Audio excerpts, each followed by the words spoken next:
Podem sentar, meus irmãos. Muito bom dia. Eu preparei uns slides, mas o pessoal ali na mídia está atrás de um cabo que está por aí. Já conseguimos. Já conseguiram? Então, daqui a pouco os slides aparecem. O nosso microfone sem fio, que facilita bastante também está por aí. Uma hora ele aparece, mas vamos seguindo. Maravilha. A gente tem falado aí nas últimas semanas sobre família. No domingo passado, o nosso sermão foi sobre o famoso texto, importante texto de Efésios capítulo 5, versículos 21 a 33, em que o foco é a ordem doméstica. Hoje, o sermão vai ser também sobre a relação entre pais e filhos. E o objeto da aula de hoje, portanto, está relacionado a esse contexto. E a gente vai falar sobre o capítulo 24 da nossa Confissão de Fé, a Confissão de Fé de Westminster, capítulo 24 da Confissão de Fé de Westminster, que trata sobre o matrimônio e o divórcio. Então é sobre isso que a gente vai tentar falar aqui hoje.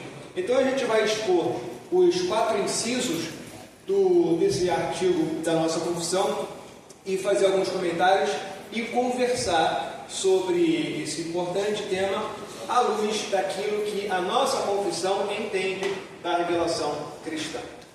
Maravilha. O casamento, ele não é uma instituição estritamente religiosa. O casamento não é uma criação desta ou daquela religião, desta ou daquela cultura. E assim, o casamento, ele não é uma criação exclusiva da fé cristã. Porque o casamento, ele faz parte da ordem da criação. É isso que a gente vai ver em Gênesis 1 e 2. Deus criou o mundo de uma determinada forma e criou o casamento de uma determinada forma. Então, da mesma maneira que muitos mandamentos da lei moral de Deus são percebidos pela reflexão racional, porque são matéria de lei natural, como não matarás, não furtarás, não darás falso testemunho. A gente não precisa ler os 10 mandamentos para saber que esses preceitos morais são verdadeiros. Todas as culturas sabem que matar é um erro, sabem que roubar é um erro, porque Deus criou o mundo assim e imprimiu essa lei natural no coração humano. E não é diferente, por mais que a cultura queira sugerir o contrário, como se as normas em torno do matrimônio fossem exclusivas desta ou daquela religião e que em relação ao casamento e o divórcio o que vale é exclusivamente a vontade das partes. Não é assim. O casamento é matéria de lei natural, porque Deus criou, tal como Ele criou o mundo, instituiu regras que são percebidas pela lei, pela reflexão racional, não matarás, não furtarás, assim também é com o casamento. A verdade é que o casamento sempre existiu e provavelmente sempre existirá. A prova disso é que o casamento ele é uma instituição universal. O casamento existe em absolutamente todas as culturas, das mais antigas às mais modernas, das mais próximas a nós, às mais distantes. Europeus se casam, índios se casam, aborígenes se casam, na Idade Média se casavam, no Império Persa se casavam, no Antigo Israel se casavam, no judaísmo, no cristianismo, no islamismo, há também casamento.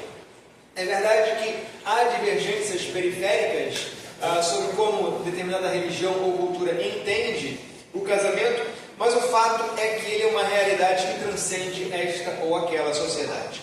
O casamento está por toda parte e isso demonstra que a verdade sobre o casamento é uma realidade escrita no interior do coração humano pelo Criador. Slide 2.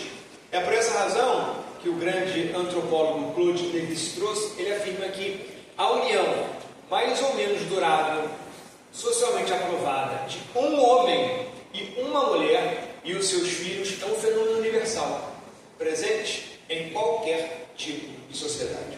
Isso é muito importante porque a gente vai ouvir muito na cultura atual, e muitas vezes a gente absorve isso na igreja, a ideia de que o casamento e a família são instituições quase inteiramente flexíveis. Cada cultura tem a sua compreensão de família, então, por causa disso, nós não devemos privilegiar a compreensão cristã ou coisa do tipo. Por isso, o grande reformador francês Martin Bucer, na sua obra política sobre o reinado de Deus, ele orienta ao rei que proteja a instituição do matrimônio. Ele reconhece que o matrimônio é uma instituição de interesse público e, portanto, a autoridade civil tem uma responsabilidade também de proteger o casamento. Não é só a igreja que tem essa responsabilidade. Então, Bucer vai dizer: pois uma vez que o matrimônio é uma res política, ou seja, uma instituição de interesse público, para que os homens possam legitimamente contrair e celebrar o matrimônio, observando-o reverentemente e não o dissolvendo, a menos que compelidos por extrema necessidade, ele está falando de divórcio, eles devem ser orientados por influência não apenas da doutrina e disciplina da igreja, ou seja, não apenas pela disciplina e doutrina da igreja, mas também, em certa medida, coagidos pelos direitos e pelo julgamento do Estado. Portanto, e a gente vai ver isso aqui na nossa confissão também, o casamento não é uma instituição de interesse apenas da igreja. A autoridade civil também tem uma responsabilidade em proteger e salvaguardar a integridade dessa instituição. Portanto, quando nós falamos de casamento, nós estamos falando de lei natural, aplicável em grande parte também à lei civil, mas que, à luz da revelação cristã, a gente vai ver, adquire um sentido mais pleno, mais profundo. O que a revelação do Evangelho faz não é instituir o casamento, mas, como faz com toda a criação, é purificar a natureza criada por Deus do pecado e reorientar ao seu sentido mais pleno e mais profundo. Assim é também com o casamento. Próximo slide. Então, esse aqui é o primeiro inciso da nossa Constituição. Naquele texto ali à esquerda, diz a nossa confissão de fé: o casamento deve ser entre um homem e uma mulher. Ao homem não é lícito ter mais de uma mulher, nem a mulher mais de um marido ao mesmo tempo. Então veja, tem pelo menos três coisas que são instituídas aqui pela nossa confissão. Primeiro, há um limite de número. O casamento deve ser entre um homem e uma mulher. Isso exclui, portanto, relações poligâmicas, ou, como está na moda hoje, poliamorismo. Um homem com 2 ou 3 mulheres, uma mulher com 2 ou 3 homens, ou 2 homens com 3 mulheres, e por aí vai. E a necessidade também de ter diferença. O casamento é uma instituição que exige a diferença. É um homem e uma mulher. Não há verdadeiro casamento entre iguais, 2 homens ou 2 mulheres. E também tem uma cláusula muito importante ali, que ele faz essa limitação. O casamento deve ser entre um homem e uma mulher ao mesmo tempo. É a cláusula de tempo. Essa inserção cuidadosa ali essa cláusula temporal, ela é importante porque a confissão exclui a poligamia, mas ela não exclui a legitimidade de uma mesma pessoa ter mais de um casamento quando o casamento anterior é dissolvido, seja pela morte de um dos cônjuges ou nas causas legítimas de divórcio, como a gente vai expor aqui hoje. Então, o que é vedado pela confissão é o homem ou a mulher ter mais de um cônjuge ao mesmo tempo. E qual é a fundamentação teológica que a nossa confissão dá para isso? Tem alguns textos inseridos ali. Ali estão os dois mais importantes. Os irmãos podem abrir, são textos importantes. Gênesis 2, 24.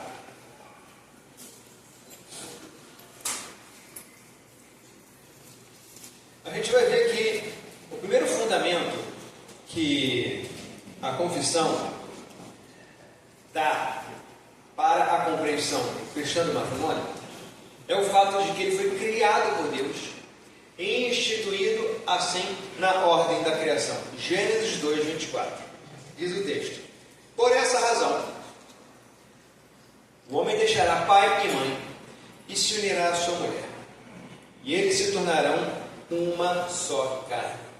O texto de Mateus 19 é quando Jesus, interpelado pelo povo aí da sua época sobre o casamento, ele ratifica o propósito original de Deus. Ele aponta para Gênesis 2:24, quando o interpelam sobre a questão do divórcio, porque a lei de Moisés admitia sim o divórcio. E aí Jesus, o que ele vai fazer? Não foi assim desde o princípio. Ou seja, ele vai apontar a origem de todas as coisas, aquilo que a lei de Deus preceitua e não aquilo que ela concede ou admite. Por que isso é importante? Porque ele vai explicar ali. A lei de Moisés admitiu o divórcio? Sim. Por que admitia? Por causa da dureza do coração humano. Então isso demonstra ao mesmo tempo uma compaixão divina. Ele entende a condição do ser humano, e entendendo a condição do ser humano, ele sabe que por causa do nosso pecado, em muitas circunstâncias, sustentar o casamento se torna muito difícil. Está falando especificamente do adultério. Então ele está deixando claro que o ideal para o matrimônio é sempre a sua manutenção, mesmo em caso de adultério. Mas Deus autoriza o divórcio não como o ideal, não como o melhor a se fazer, mas como uma concessão à dureza do coração humano. É como se ele estivesse dizendo: todo casamento deve aspirar à permanência. E se o seu casamento enfrentar a chaga de um adultério, o que Deus espera de você é que você faça o possível para o cônjuge adúltero se arrepender e se remendar, e o cônjuge que sofreu o adultério que se esforce para exercer o perdão. Esse é o ideal cristão. Mas sabedor Deus de que isso para muitos é muito difícil, ele faz essa concessão. E veja, o texto começa: por essa razão. Que razão é essa? Isso está nos versículos anteriores. É o fato de a mulher ter sido tirada do próprio interior do homem. Então veja, é como se houvesse uma complementariedade fundamental, já expressa ali no momento da criação do casamento. Quando Deus tira a mulher, é como se houvesse uma unidade original. E a partir dessa unidade original, Deus tira uma parte e faz a mulher. Então isso expressa a verdade metafísica profunda de que homem e mulher são complementares. Deus cria a humanidade. Gênesis 1 vai dizer, Gênesis 1, 18 vai dizer isso.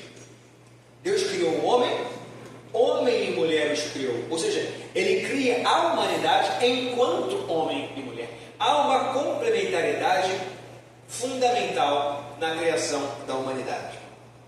É interessante que o texto de Gênesis, no primeiro capítulo, o texto criacional, ele vem carregado dessa noção de complementariedade. Essa noção de complementariedade não aparece apenas quando Deus cria a mulher e dá ao homem em casamento.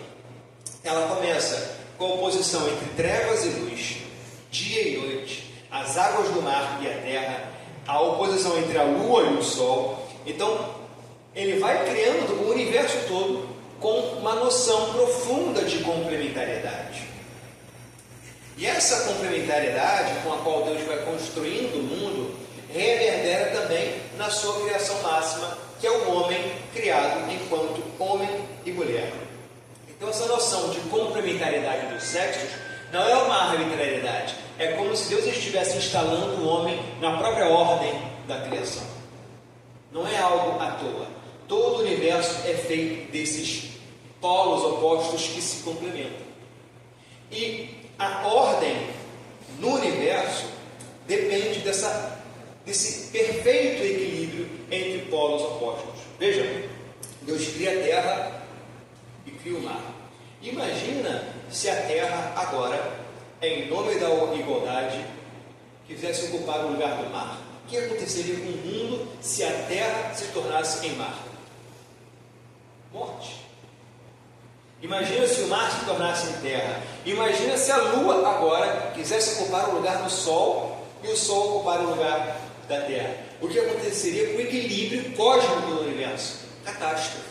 Da mesma maneira, quando os polos de homem e mulher se invertem ou se eliminam, visam se apagar, o que acontece com a ordem social? Catástrofe, caos, desequilíbrio.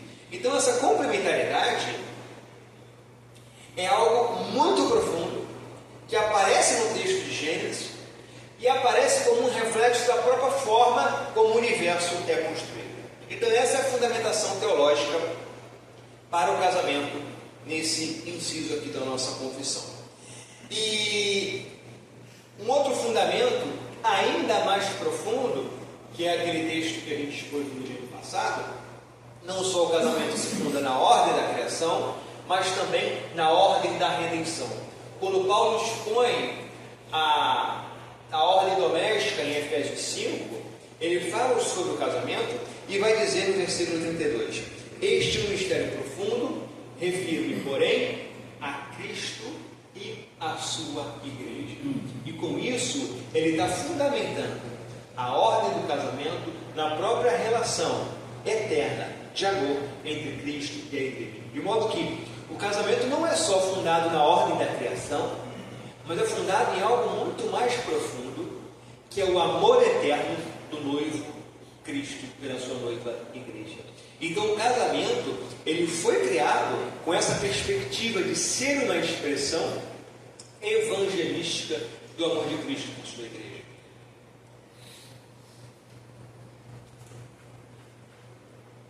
Então o casamento, ele tem uma estrutura própria. Ele não é criação desta daquela cultura e, portanto, ele não está sujeito à nossa reconstrução. Nenhuma autoridade humana pode reconstruir o casamento conforme bem entender, e nenhum de nós tem o direito de adentrar nessa relação querendo ditar como serão as regras, porque é uma instituição que antecede a nossa vontade. Então, o que cabe a nós, enquanto cônjuges, não é reconstruir e definir em comum acordo como serão os termos do casamento. Mas o que cabe a nós, ao expressar a nossa vontade de casar, é apenas e tão somente ratificar aquela instituição que o próprio Deus criou. Próximo slide.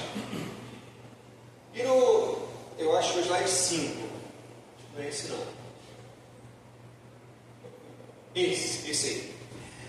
No inciso 2, a nossa confissão vai falar sobre a finalidade. Aqui ela falou que no primeiro inciso sobre o que é o casamento.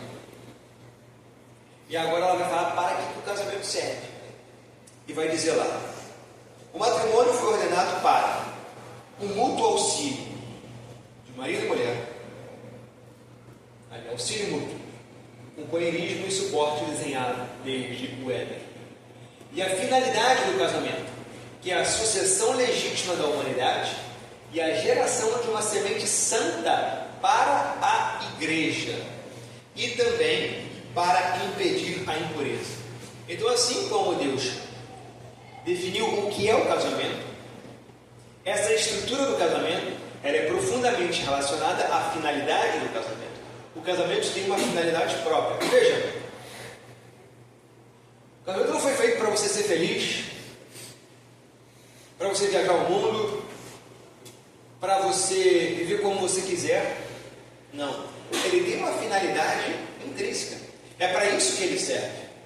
E com isso, a gente não está sugerindo que o casamento não tem a ver com a sua felicidade. Mas o problema da cultura atual é que os cônjuges querem entrar no casamento pensando em primeiro lugar na satisfação dos seus desejos. O casamento não foi feito para isso. Quando você entra num casamento pensando em primeiro lugar em ser feliz, em satisfazer os desejos do seu coração, provavelmente você vai encontrar frustração. O casamento cristão, ele satisfaz o nosso coração, mas a gente encontra satisfação quando a gente entende aquilo que ele é e para que ele serve. E vivendo o casamento de acordo com a vontade de Deus, é que a gente vai conseguir encontrar verdadeira satisfação. Então, tem 3 propósitos que a nossa confissão apresenta para o casamento. E veja, a nossa confissão, ao fazer isso aqui, ela não está criando uma finalidade sem precedente na história da reflexão teológica sobre o casamento. Isso aqui remonta desde os pais da igreja. Agostinho falou sobre isso, os reformadores, todos eles entenderam que o casamento tem uma finalidade, uma série de bens ou finalidades: o auxílio de marido e mulher, a propagação da raça humana por uma sucessão legítima e também da igreja. O casamento é um meio pelo qual a igreja cresce, porque é um meio pelo qual novos filhos da aliança são trazidos à vida.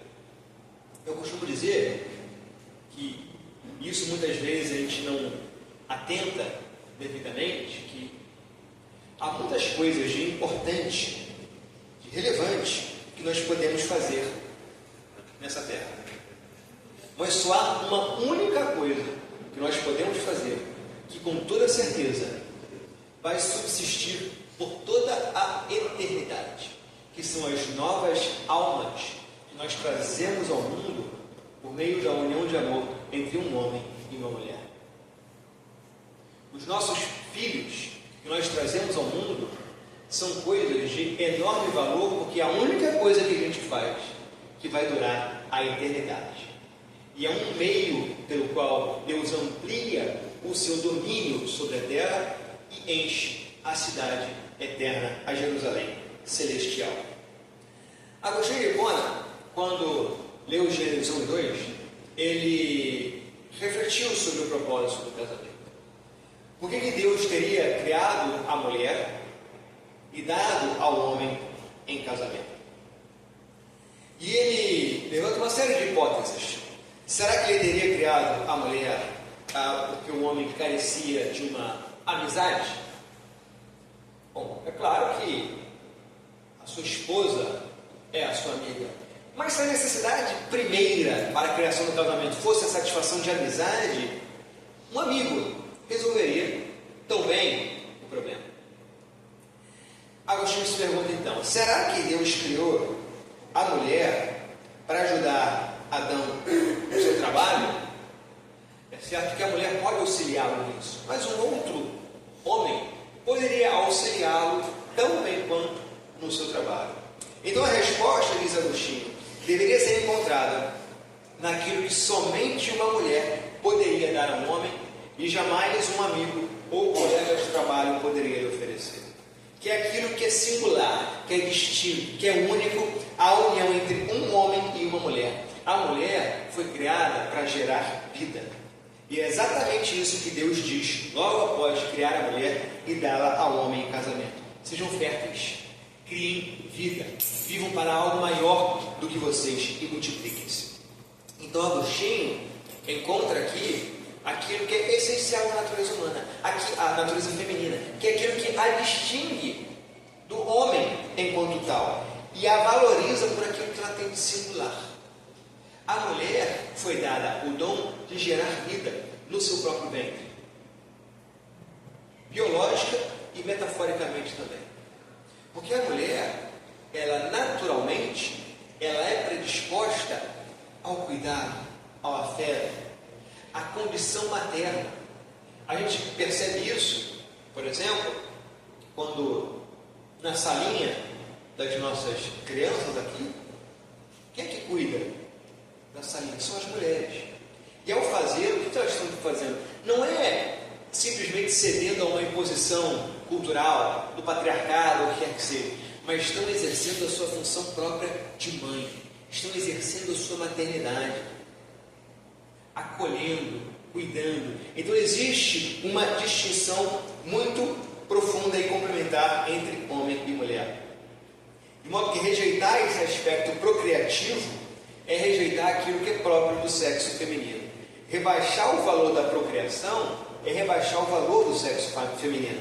Valorizar a mulher por aquilo que ela tem em comum com o homem, como faz a cultura atual, querendo julgar a mulher e avaliar o valor da mulher pelo critério de valor do homem, é exaltar o masculino em detrimento daquilo que é próprio da feminilidade.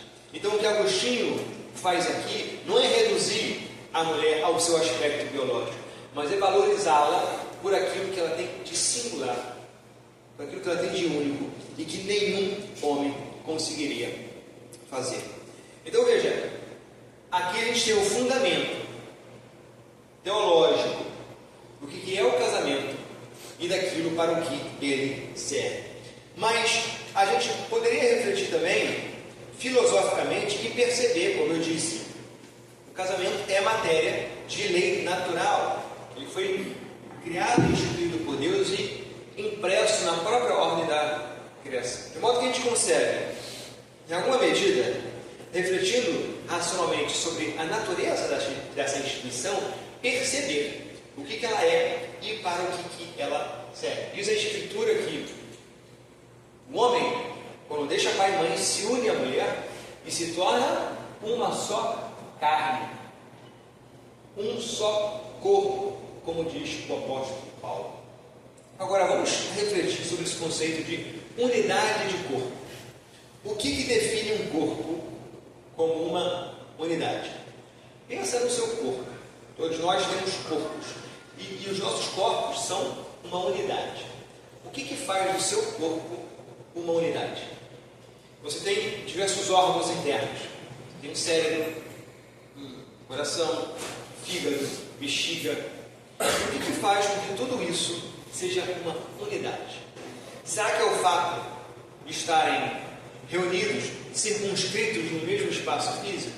Por exemplo, vamos supor que eu pegue um cérebro humano, coloque aqui nessa mesa um cérebro, um coração, uma bexiga, sangue humano, junta tudo aqui nesse espaço.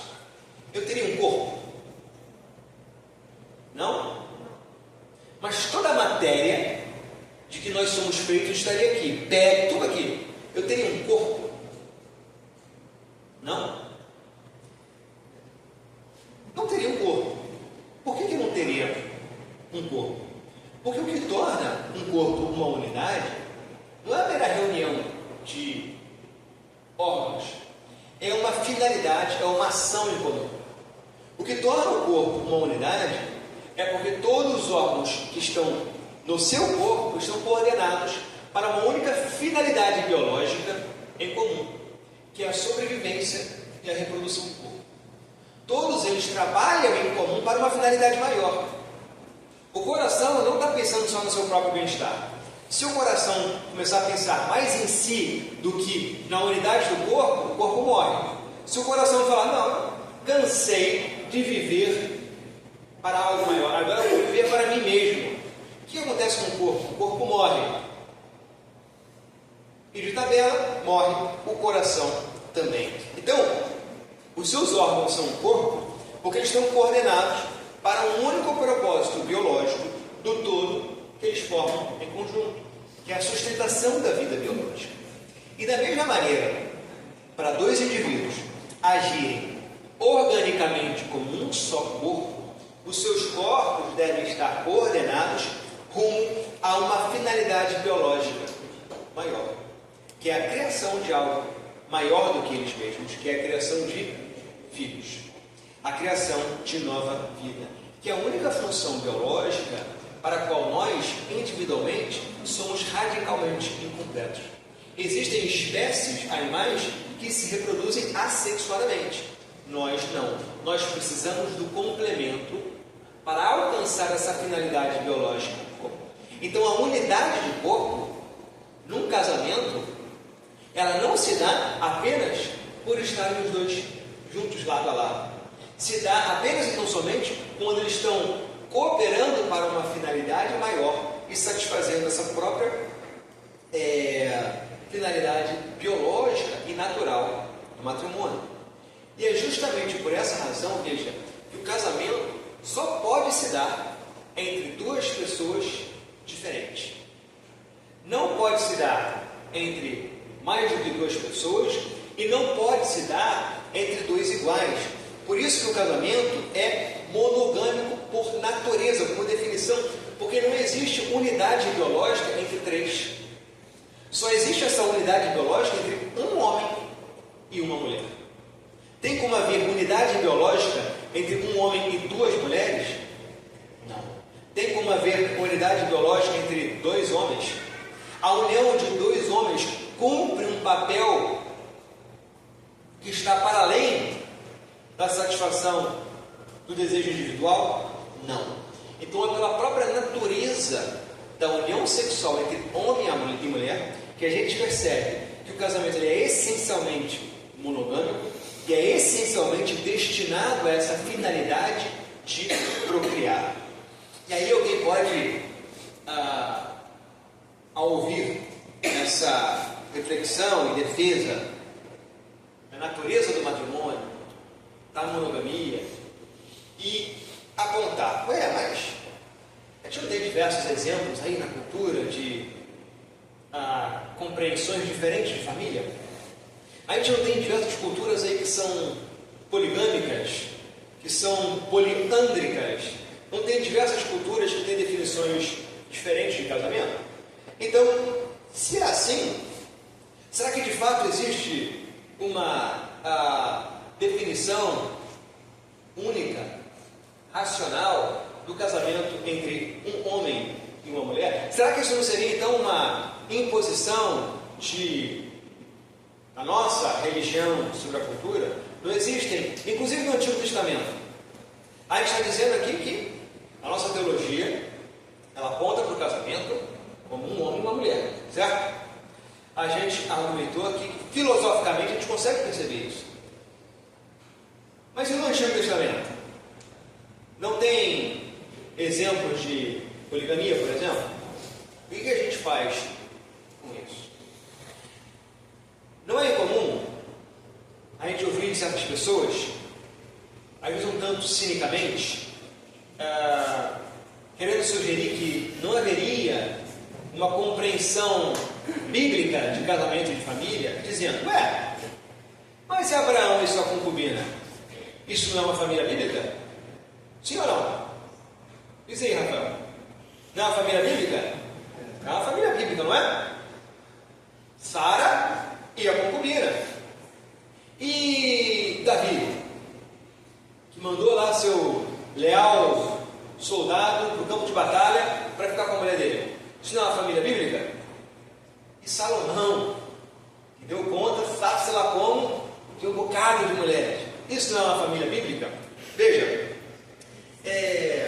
próximo slide. Roger Scruton, um filósofo muito relevante, fez uma obra sobre desejo sexual, é o título, né? E reflete sobre essas coisas. E ele faz um comentário muito interessante sobre a cultura islâmica. A gente sabe que no Islã, ainda hoje, porque isso é matéria autorizada pela escritura islâmica, existe uma alta tolerância à poligamia. Ele vai dizer uma coisa muito interessante. É uma observação notável a civilização que mais tem tolerado a instituição da poligamia, que é a islâmica, ter também, na sua literatura erótica, produzido as mais intensas e comoventes celebrações de amor monogâmico no Islã, precisamente através da tentativa de capturar não é a instituição do casamento islâmico, mas o dado do desejo humano, o anseio do coração humano. O que ele está dizendo com isso? Veja, mesmo numa cultura cujas escrituras sagradas toleram e permitem em alguma medida a poligamia, mesmo numa cultura que ainda hoje você observa essa instituição, mesmo nessa cultura, a poligamia não é vista como ideal. O que é visto como ideal é o amor entre um homem e uma mulher. Então vocês percebem que, de fato, existe uma inclinação, um anseio do coração humano por aquilo que era desde o princípio. O coração humano não anseia pela diversidade sexual, pela poligamia, pelo divórcio. O coração humano, ele é inclinado a um homem e uma mulher, num amor que, esse é o voto que a gente faz no altar. Na alegria ou na tristeza, na saúde ou na doença. Ninguém casa pensando na dissolução do seu casamento. A gente casa aspirando a permanência. O coração humano aspira a permanência. Então veja, mesmo numa sociedade tolerante com a poligamia, essa forma de união não é vista como ideal. E a mesma coisa a gente vai ver no Antigo Israel, a mesma coisa a gente vai ver no Antigo Testamento. Aqueles que sugerem que não haveria uma compreensão bíblica de família, que Abraão tinha uma concubina, ou porque Salomão tinha um monte de mulheres. E de fato, quando a gente lê o Antigo Testamento, é difícil ver um patriarca com uma família ajustada, não é verdade? Só tem bagunça. E isso já deixa claro uma confusão muito evidente naqueles que querem ler o texto do Antigo Testamento no intuito de dissolver a ideia de que há um ideal de família ali. Porque é uma confusão entre aquilo que a Bíblia descreve e aquilo que a Bíblia prescreve. É uma leitura muito grave num texto. Qualquer texto. Existem textos que são descritivos, só estão descrevendo como a realidade é.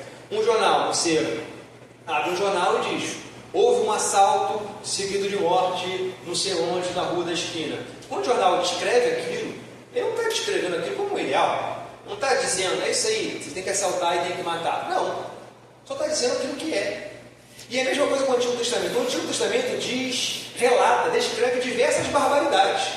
Não só em relação à compreensão familiar, mas no Antigo Testamento a gente tem divórcio, a gente tem assassinato, a gente tem estupro, a gente tem um monte de catástrofes. Mas de nenhuma maneira a Bíblia está prescrevendo aquilo. François Turretini, na sua teologia sistemática, ele fala o seguinte sobre isso: embora as Escrituras não censurem a poligamia dos patriarcas, não se segue que ela fosse lícita, pois várias outras coisas estão relacionadas na Escritura e não são explicitamente censuradas, as quais não podem ser isentadas do pecado. Exemplo: o incesto de Ló, o suicídio de Saul e coisas assim. Mas que não foram aprovadas por Deus, se pode deduzir a posteriori das horríveis calamidades com que ele castigou os polígamos por sua conduta. Nós conhecemos a cruz doméstica imposta a Abraão por causa disso. Nós conhecemos as rixas e rivalidades das esposas de Jacó. O que Davi sofreu dos crimes de seus filhos, resultado de adultério. E quão alto foi o custo para Salomão. Portanto, a Escritura jamais descreveu os desvios familiares dos patriarcas como normativos, como ideais. Da mesma maneira que acontece na literatura islâmica, o Antigo Testamento, veja, também tem literatura erótica. Não tem? Que é o texto de Cantares de Salomão. Inclusive, teve alguma dificuldade de ser aceito, por alguns teólogos no cânon da Escritura, porque é um texto erótico, aparentemente sem nenhuma relação com a fé, porque Cristo está fazendo ali no cânon do Antigo Testamento. Mas eu acho que a resposta é justamente pelo seguinte: assim como na poesia islâmica você não vê a exaltação do amor poligâmico como ideal, você vê a exaltação do amor entre um homem e uma mulher.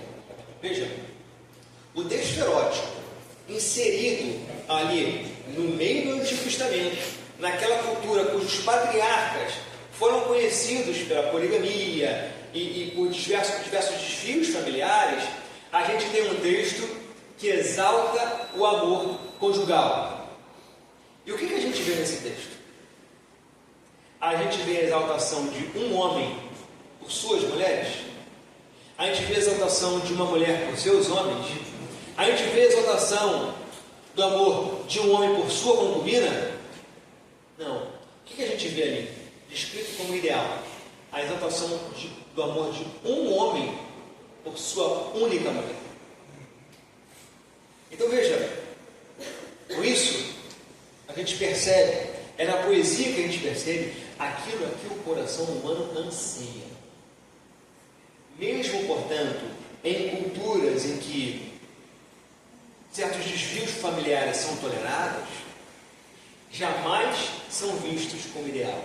Não existe nenhuma cultura que trate a poligamia como ideal. Não existe nenhuma cultura que trate o divórcio como ideal. Não existe nenhuma cultura que trate o concubinato como ideal. Todas as culturas, mesmo as mais distantes do Evangelho, tratam como ideal aquilo que era para ser desde o princípio.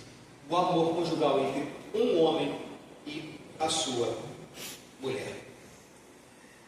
Em conclusão, a gente percebe, portanto, que a monogamia ela é fundamentada na própria ordem da criação. Foi Deus que assim criou. E não pode nenhum de nós, nenhuma autoridade humana, nenhum poder secular querer dissolver e reescrever aquilo que é o casamento. O casamento se pauta também no mistério espiritual do casamento entre Cristo e a sua igreja. E isso acrescenta uma profundidade ainda maior ao que é o casamento, um ideal ainda maior a ser alcançado e uma gravidade ainda maior sobre aqueles que tentam dissolver o casamento, porque ao assim fazer eles estão tentando apagar um sinal sagrado que Deus instituiu para representar o seu amor pela sua igreja. Então a ideia de que a instituição do casamento é inteiramente uma construção social é uma ideia absolutamente falsa, que não resiste à análise teológica, tampouco à análise filosófica ou histórica. Deus criou o casamento para ser entre um homem e a sua mulher. Criou o casamento para aspirar à permanência, aconteça o que acontecer, e criou o casamento com finalidades específicas. Para auxílio mútuo do homem e da mulher, para procriação e ampliação da igreja, e como um remédio à concupiscência. Esse é o texto da nossa confissão. Bom, são 9h54, tem mais alguns artigos para falar, inclusive a questão do divórcio, mas não vai dar tempo. A gente vai ter que deixar para uma outra ocasião, então a gente vai encerrar por aqui. Alguém tem alguma pergunta ou comentário a fazer? Aqui, microfone. O que a gente pode pensar quando um homem e uma mulher não conseguem ter filhos biológicos? Essa pergunta é muito importante e tem que ser levada muito a sério, porque a Escritura trata muito claramente a procriação como uma finalidade do casamento. E quase todo casal casa pensando nessa realidade. Mas a gente sabe que quem abre e fecha o ventre é Deus. O que Deus espera de nós não é que nós tenhamos ou não filhos, porque isso não cabe a nós, mas que a gente entenda que o nosso casamento deve aspirar a algo maior. E a gente deve ver como bênção aquilo que Deus diz que é bênção. E a Escritura descreve os filhos como bênção. O que não pode é a mentalidade antinatalista ou contraceptiva da cultura atual, que vê filhos sempre como um fardo, que vê filhos como algo a ser rejeitado. A gente tem que ver filhos como uma grande bênção que Deus tem a nos dar e, portanto, buscar alcançá-los. Mas esse Deus não nos der.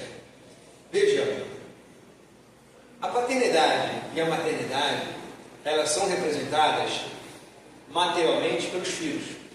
A unidade de carne, ela se representa materialmente pelos filhos. Onde que homem e mulher são uma só carne? Os filhos. Mas a paternidade e a maternidade não se resume a isso.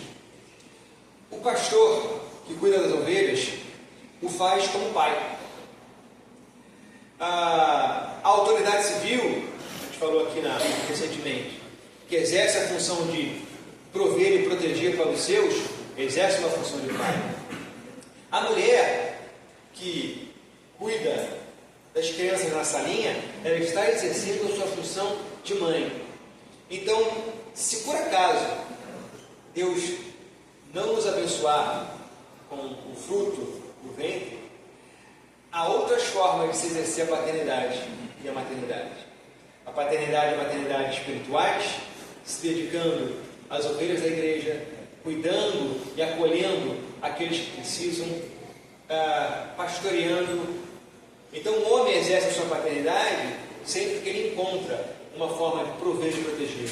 E a mulher encontra a sua maternidade, quando não abençoada pelos filhos, sempre que ela abraça o seu ideal de cuidado, de acolhimento de mãe, que pode se representar na criação de filhos biológicos ou em muitas outras ocasiões na dedicação, no sacrifício e no cuidado e no acolhimento àqueles que precisam. É isso que eu diria para quem está nessa situação. Ok? Mais alguém quer falar alguma coisa? Comentar?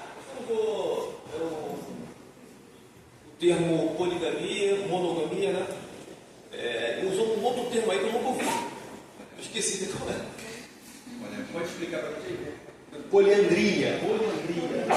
Poligamia. Alguém sabe o que quer dizer poliandria? Não. Bom, bem colocado. O que acontece? Poligamia é um cônjuge com vários cônjuges.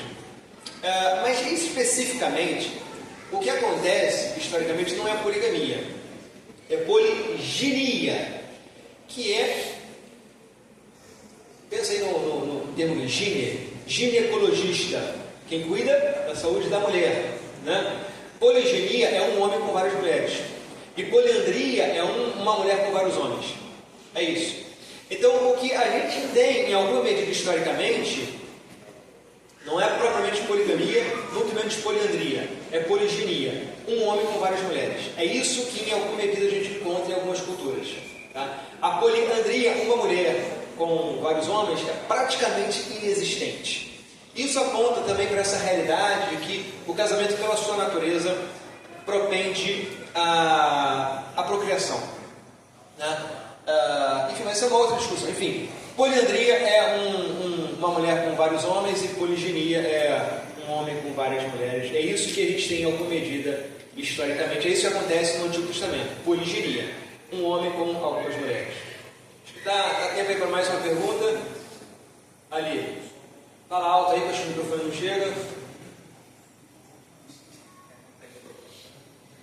Existe algum termo, ou mais um termo, no caso para homem e para mulher, mais específico, quando, por exemplo, a gente fala de papéis de gênero sobre cuidar e emoções, eu fico um pouco confuso, porque, por exemplo, dentre tantos papéis do homem, a gente sabe sobre prover, proteger, né? Só que isso também é uma forma de cuidado. E é referência emocional, no caso de mulheres.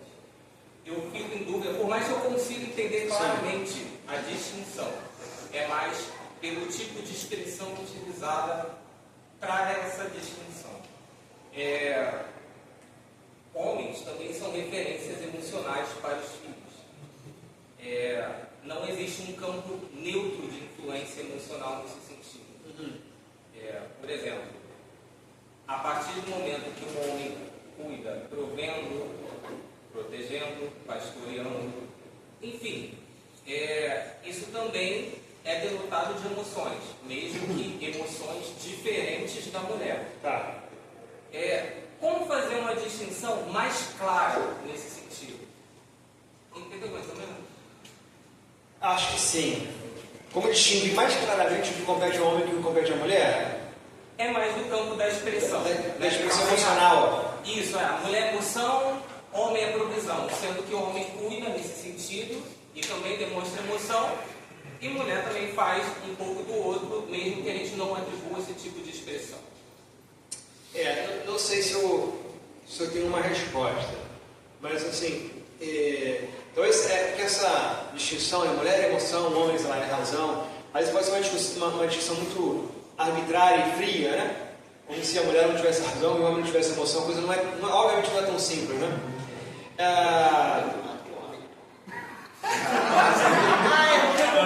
Gente, saiu algo.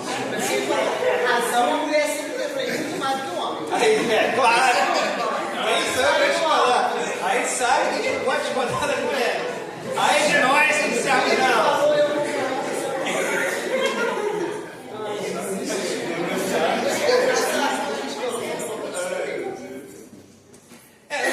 Não sei o que eu diria. Mas eu acho que talvez ambos tenham suas razões, suas emoções, mas talvez e assim, é óbvio que, embora haja diferenças, a gente sempre tem essa diferença como assim, área de domínio, né? Não é como se o homem só fizesse isso, a mulher só fizesse aquilo. Há uma interpolação muito grande, né?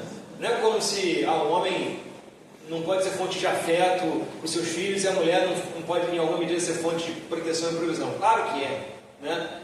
Mas eu acho que talvez a distinção que eu usei no último sermão, que é o papel instrumental e o papel expressivo, talvez seja a melhor forma de a gente tentar rascunhar e entender essa função. O homem tem mais um papel instrumental, né? Prover o pão, de fazer a relação entre a família e o lar. Eu vejo na forma que eu e minha esposa criamos nossos filhos, né? Quando o Isaac cai de bicicleta, eu acolho. Quando eu falo, olha moleque, você é forte, você consegue, levanta, vamos. Já viu mãe no parquinho? Já viu? Minha sogra não está aqui ouvindo. Não tem coisa que dá mais agonia do que sogra no parquinho. A criança não pode fazer nada. Ai, meu Deus do céu. Hã?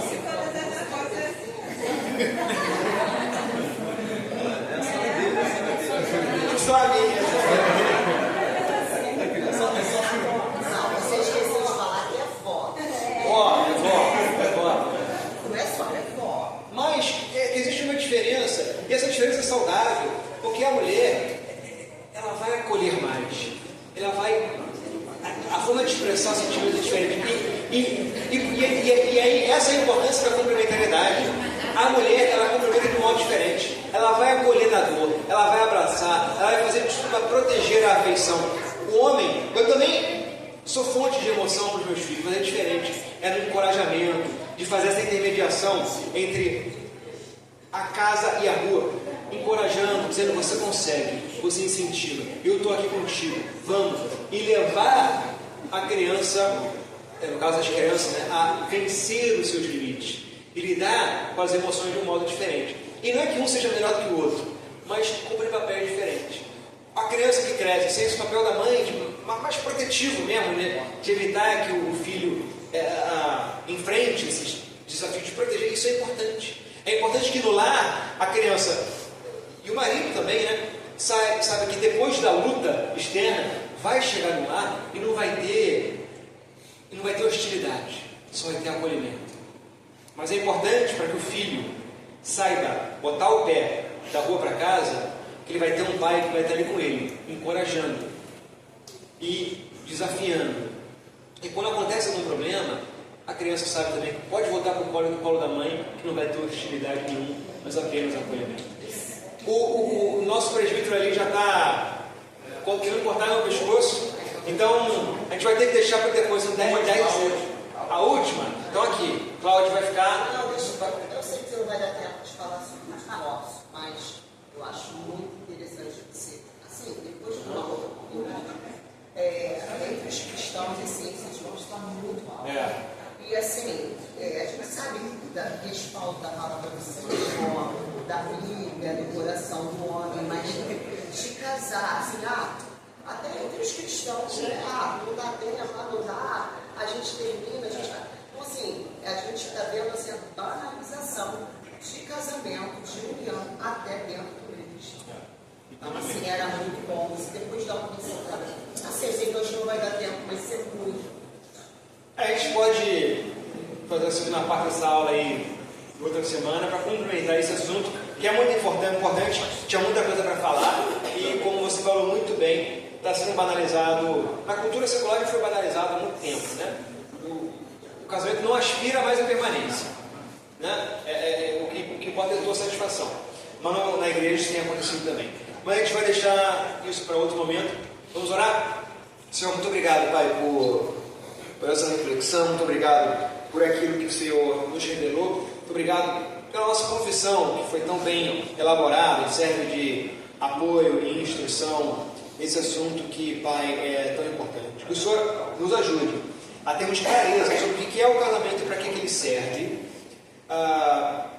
Que o Senhor nos fortaleça para que a gente, entendendo isso, a gente proteja essa instituição, vivendo-a em primeiro lugar, vivendo-a de modo adequado, nos inspirando no amor de Cristo por sua noiva, que a gente entenda que o nosso casamento é um sinal da graça para um mundo perdido, que o Senhor nos fortaleça diante das tentações da dissolução do casamento, que o Senhor nos ajude, proteja a nossa cultura daqueles que visam dissolver e reconstruir essa instituição tão importante. Toca no coração dos governantes que têm também responsabilidade em proteger essa instituição e tem sido tão negligente, Senhor. Que o Senhor nos ajude enquanto igreja para viver bem o matrimônio e proteger o matrimônio. A nossa oração no nome de Jesus. Amém.